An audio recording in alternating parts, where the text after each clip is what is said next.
Selamat pagi Bapak Ibu dosen dan teman-teman semuanya. Pada kesempatan kali ini, kelompok kami akan membahas tentang penawaran tenaga kerja. Nah, sebelumnya, perkenalkan nama saya Marcelinus Arya Gustiarsa dengan NRP 13011180007. Pada mula-mula, apa itu penawaran tenaga kerja? Jadi, penawaran tenaga kerja adalah jumlah tenaga kerja yang dapat disediakan oleh pemilik tenaga kerja pada setiap kemungkinan upah dalam jangka waktu tertentu. Penawaran tenaga kerja ini juga merupakan sebuah hubungan antara tingkat upah dengan jumlah tenaga kerja yang tersedia. Penawaran tenaga kerja ini juga merupakan fungsi dari upah, sehingga jumlah tenaga kerja yang ditawarkan akan dipengaruhi oleh tingkat upah, terutama untuk jenis jabatan yang sifatnya khusus. Dapat kita ambil contoh apabila upah sebagai kepala marketing naik relatif lebih tinggi daripada jenis jabatan di bagian administrasi, maka dapat diduga bahwa tendensi untuk menjadi kepala marketing akan meningkat pula. Akibat kenaikan dari upah akan mempengaruhi jumlah tenaga kerja yang ditawarkan. Nah, untuk penawaran tenaga kerja sendiri dipengaruhi oleh keputusan seseorang, apakah dia mau bekerja atau tidak. Keputusan ini tergantung pula pada tingkah laku seseorang untuk menggunakan waktunya. Apakah digunakan untuk kegiatan lain yang sifatnya santai, atau kombinasi keduanya. Apabila dikaitkan dengan tingkat upah, maka keputusan untuk bekerja seseorang akan dipengaruhi pula oleh tinggi rendahnya penghasilan seseorang. Apabila penghasilan tenaga kerja relatif sudah cukup tinggi, maka tenaga kerja tersebut cenderung untuk mengurangi waktu yang dialokasikan untuk bekerja. Hal tersebut menyebabkan bentuk dari kurva penawaran membelok ke kiri yang dikenal dengan backward bending supply curve. Keadaan ini menggambarkan bahwa semakin tinggi tingkat penghasilan seseorang, akan semakin tinggi pula konsumsi waktu yang dibutuhkan untuk leisure atau kegiatan lain yang sifatnya konsumtif. Nah, untuk penawaran tenaga kerja sendiri terdiri dari dua kategori. Yang pertama adalah penawaran tenaga kerja jangka pendek dan penawaran tenaga kerja jangka panjang. Untuk penawaran tenaga kerja jangka pendek sendiri merupakan penawaran tenaga kerja yang dimana jumlah tenaga kerjanya keseluruhan yang ditawarkan bagi suatu perekonomian dapat dilihat sebagai hasil pilihan jam kerja dan pilihan partisipasi oleh individu itu sendiri. Lalu untuk penawaran tenaga kerja jangka panjang merupakan konsep penyesuaian yang lebih lengkap terhadap perubahan-perubahan kendala. Penyesuaian-penyesuaian tersebut dapat berupa perubahan-perubahan partisipasi tenaga kerja maupun jumlah penduduk. Selanjutnya akan dijelaskan oleh teman saya. Selamat pagi, dengan saya William Hana dengan NRP 13011180006. Nah, kali ini saya akan membahas mengenai keputusan untuk bekerja. Penawaran tenaga kerja panjang merupakan konsep penyesuaian yang lebih lengkap terhadap perubahan-perubahan kendala. Penyesuaian-penyesuaian tersebut dapat berupa perubahan-perubahan partisipasi tenaga kerja maupun jumlah penduduk. Menurut G.S. Becker pada tahun 1976, kepuasan individu bisa diperoleh melalui konsumsi atau menikmati waktu luang, atau bisa dibilang leisure. Sedangkan kendala yang dihadapi individu adalah tingkat pendapatan dan waktu. Bekerja sebagai kontroversi dari leisure menimbulkan penderitaan, sehingga orang hanya mau melakukan jika memperoleh kompensasi dalam bentuk pendapatan. Sehingga solusi dari permasalahan individu ini adalah jumlah jam kerja yang ingin ditawarkan pada tingkat upah dan harga yang diinginkan. Selanjutnya yaitu trade-off. Keputusan untuk bekerja yang diambil seorang tenaga kerja berhubungan juga dengan trade-off yang harus diambil seseorang. Trade-off adalah situasi di mana seorang harus membuat keputusan terhadap dua hal atau mungkin lebih, mengorbankan salah satu aspek dengan alasan tertentu untuk memperoleh aspek lain dengan kualitas yang berbeda. Penawaran tenaga kerja muncul dari trade-off antara waktu kerja dan waktu luang yang dimiliki seseorang. Dalam kurva penawaran tenaga kerja mencerminkan bagaimana keputusan para pekerja mengenai trade-off antara tenaga kerja dan waktu luang merespons perubahan biaya kesempatannya. Kurva penawaran tenaga kerja yang kemiringannya positif menandakan bahwa masyarakat merespon peningkatan upah dengan cara menikmati waktu luang yang lebih sedikit dan jam kerja yang lebih banyak. Dalam hal ini, seseorang mengambil keputusan untuk bekerja dilihat dari bagaimana seseorang pekerja tetap meluangkan waktu di antara jam kerja yang diambilnya. Nah, selanjutnya yaitu faktor-faktor yang mempengaruhi penawaran tenaga kerja. Yang pertama yaitu jumlah penduduk. Makin besar jumlah penduduk, makin banyak tenaga kerja yang tersedia baik untuk angkatan kerja atau bukan angkatan kerja. Dengan demikian, jumlah penawaran tenaga kerja juga semakin besar. Yang kedua, struktur umur penduduk. Indonesia termasuk dalam struktur umur muda. Ini dapat dilihat dari bentuk piramida penduduk Indonesia. Meskipun pertambahannya penduduk dapat ditekan, tetapi penawaran tenaga kerja semakin tinggi karena semakin banyaknya penduduk yang memasuki usia kerja. Dengan demikian, penawaran tenaga kerja juga akan bertambah. Nah, yang ketiga yaitu tingkat upah. Secara teoritis, tingkat upah akan mempengaruhi jumlah penawaran tenaga kerja. Apabila tingkat upah naik, maka jumlah penawaran tenaga kerja akan meningkat dan sebaliknya. Nah, hal ini dapat dibuktikan pada kurva penawaran tenaga kerja yang berslop positif.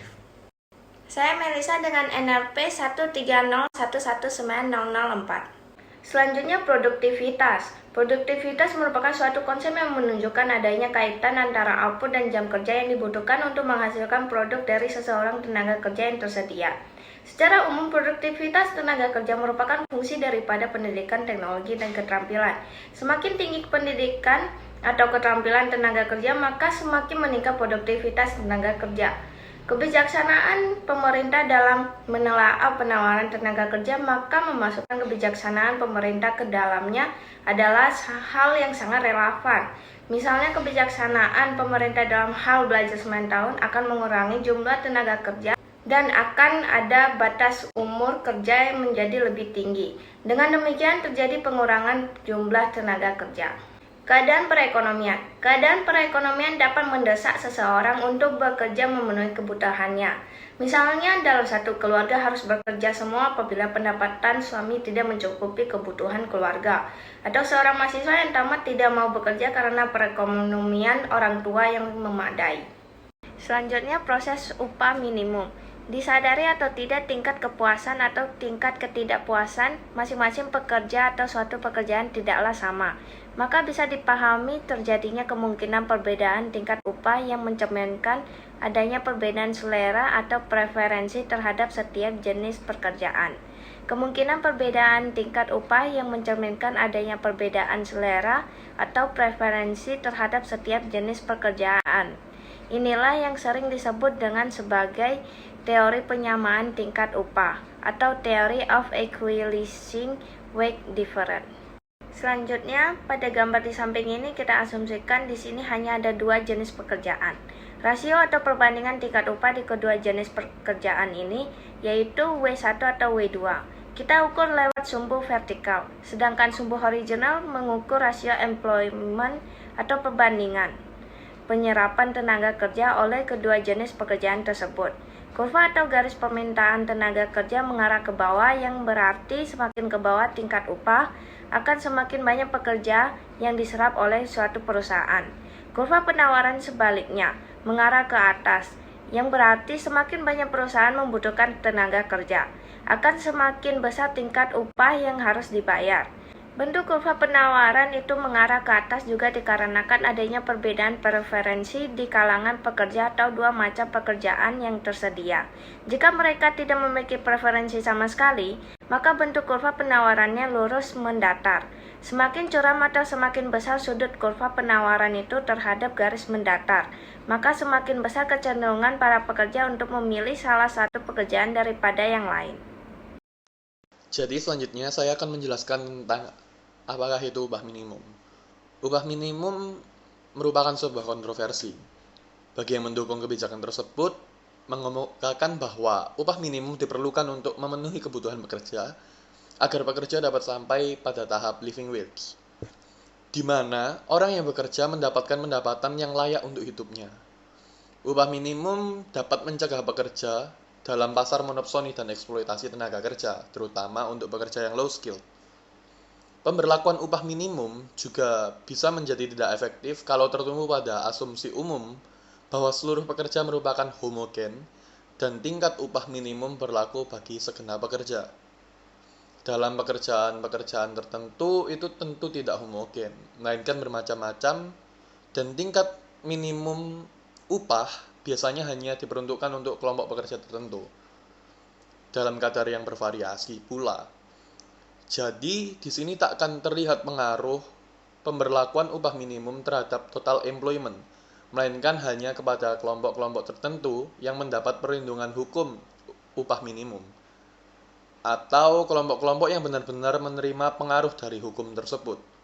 Pemberlakuan upah minimum justru merugikan kelompok-kelompok tertentu.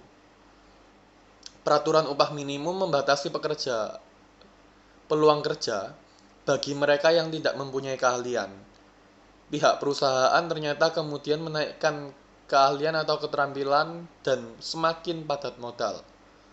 Selama memungkinkan, mereka lebih mengintensifkan pemakaian modal daripada tenaga kerja.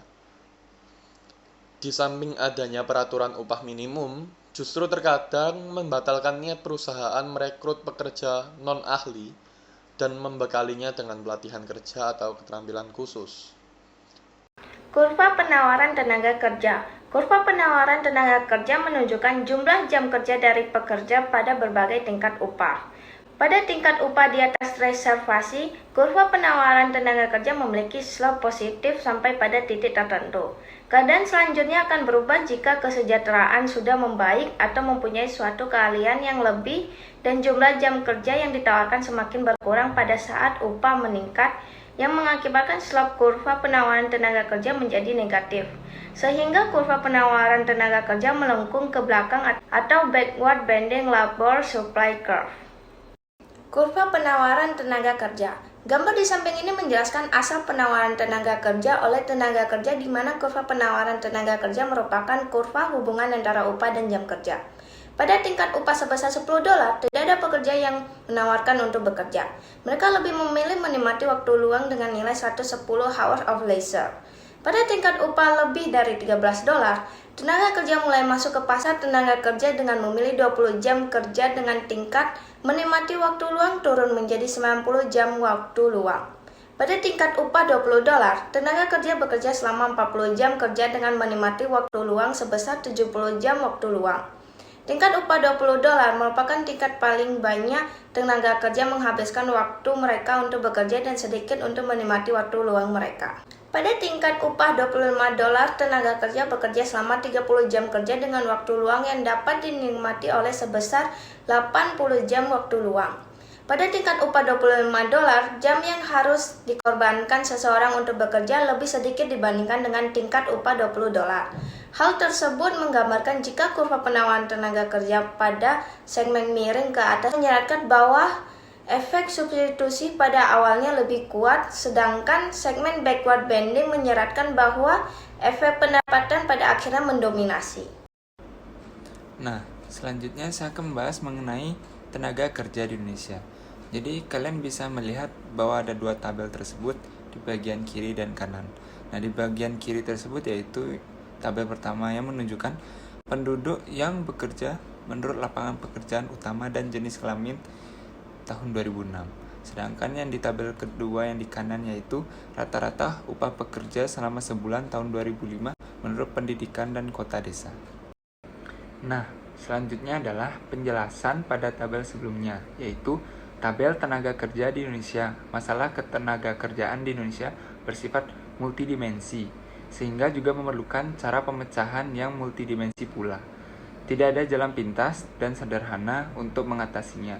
Strategi pemulihan dan rekonstruksi ekonomi yang bertumpu pada penciptaan lapangan kerja merupakan keharusan.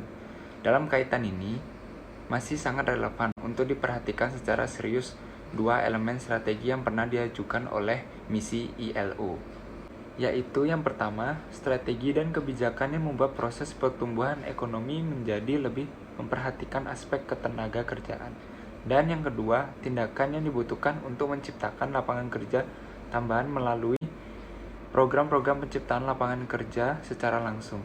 Bila jumlah penduduk di Indonesia adalah 208 juta, sementara jumlah penduduk angkatan kerja yaitu sebesar 106 juta jiwa. Maka jumlah penduduk bukan angkatan kerja adalah 102 juta jiwa. Ini berarti jumlah pengangguran 11 juta jiwa. Sedangkan angka beban ketergantungan dapat dihitung sebagai DR sama dengan produktif atau non produktif dikurangi produktif kali 100 atau sama dengan 103,92 juta jiwa dibulatkan menjadi 104 juta jiwa.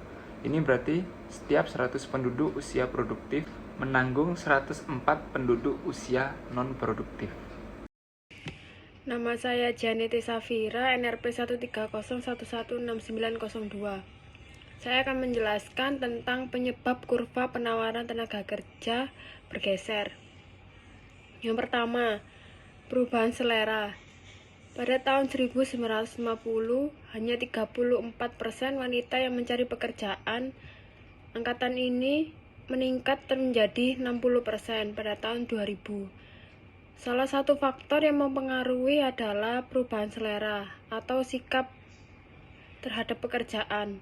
Pada tahun 1950 merupakan hal yang wajar apabila seorang wanita hanya tinggal di rumah sambil mengasuh anak. Tetapi saat ini banyak ibu rumah tangga yang memilih untuk bekerja dan akibatnya terjadilah peningkatan penawaran tenaga kerja. Yang kedua, imigrasi. Perpindahan pekerja dari suatu wilayah ke wilayah lain atau dari suatu negara ke negara lain merupakan penyebab nyata dari pergeseran penawaran tenaga kerja. Contohnya, ketika para imigran datang ke Amerika Serikat, penawaran tenaga kerja di Amerika Serikat meningkat dan penawaran tenaga kerja di negara asal para imigrasi akan menurun. Kesimpulannya, penawaran tenaga kerja merupakan suatu hubungan antara lain tingkat upah dengan jumlah tenaga kerja. Sedangkan jumlah pekerja yang ditawarkan tergantung pada beberapa faktor seperti banyaknya jumlah penduduk, presentasi penduduk yang berada pada dalam angkatan kerja, dan jam kerja yang ditawarkan oleh angkatan kerja. Secara teoritis, tingkat upah akan mempengaruhi jumlah penawaran tenaga kerja. Apabila tingkat upah naik, maka jumlah tenaga kerja akan meningkat, dan sebaliknya. Hal ini dapat dibuktikan pada penawaran tenaga kerja yang berslop positif. Selain upah dan umur, jumlah penduduk juga berperan penting dalam penawaran tenaga kerja. Karena makin besar jumlah penduduk, makin besar banyak tenaga kerja yang tersedia. Baik untuk angkatan kerja atau bukan angkatan kerja. Dengan demikian, jumlah penawaran tenaga kerja juga akan semakin membesar. Penawaran tenaga kerja tidak akan terjadi jika manusia tidak memiliki keinginan untuk bekerja. Ada beberapa faktor yang membuat manusia bingung dalam memilih keputusan untuk bekerja atau tidak, dan ada beberapa faktor yang menyebut manusia memilih untuk bekerja part-time atau bekerja sebagai ibu rumah tangga yang tidak dibayar.